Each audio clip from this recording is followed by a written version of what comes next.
This is Dalia, and I am reading the Vampire Diaries, The Struggle. I'm on chapter 12, and I believe this will be part 1 of chapter 13. Damon is ruthless. He is a crazy, weird guy in the book about Elena. I don't know. He's just weird. He's very scary. And he was planning on going to try to kill a child.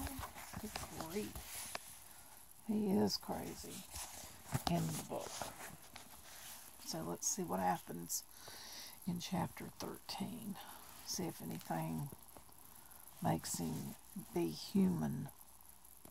Have any human in him. Chapter 13, Part 1. Elena stirred, then opened her heavy eyelids. Light was showing around the edges of the curtains. She found it hard to move, so she lay there on her bed and tried to piece together what had happened last night.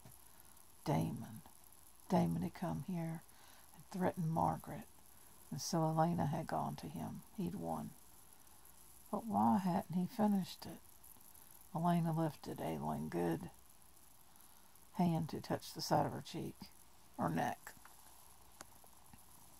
already knowing what she would find. Yes, there they were, 2 small punctures that were tender and sensitive to pressure. Yet she was still alive. He'd stopped short of carrying out his promise. Why? Her memories of the last hours were confused and blurry. Only fragments were clear. Damon's eyes, looking down at her, filling her whole world. The sharp sting at her throat. Where in the freak is Stefan while all this is going on?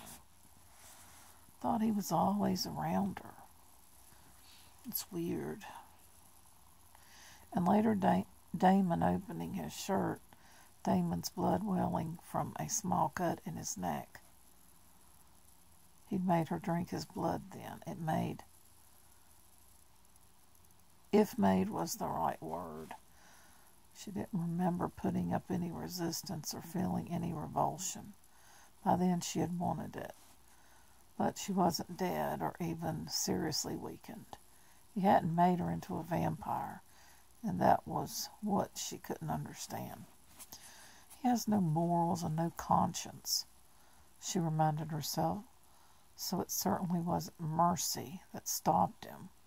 He probably just wanted to draw the game out, make you suffer more before he kills you. Or maybe he wants you to be like Vicky, with 1 foot in the shadow world and 1 in the light, going slowly mad that way. One thing was sure, she wouldn't be fooled into thinking it was kindness on his part. Damon wasn't capable of kindness, or of caring for anybody but himself. Pushing the blankets back, she rose from the bed. She could hear Aunt Judith moving around in the hallway. It was Monday morning, and she had to get ready to go to school. So, I don't know, Damon's just not like he is in the show. In the show, he's really a good guy, and he learns how to love her. In this book, he's just pure ruthless. But anyway, we'll continue.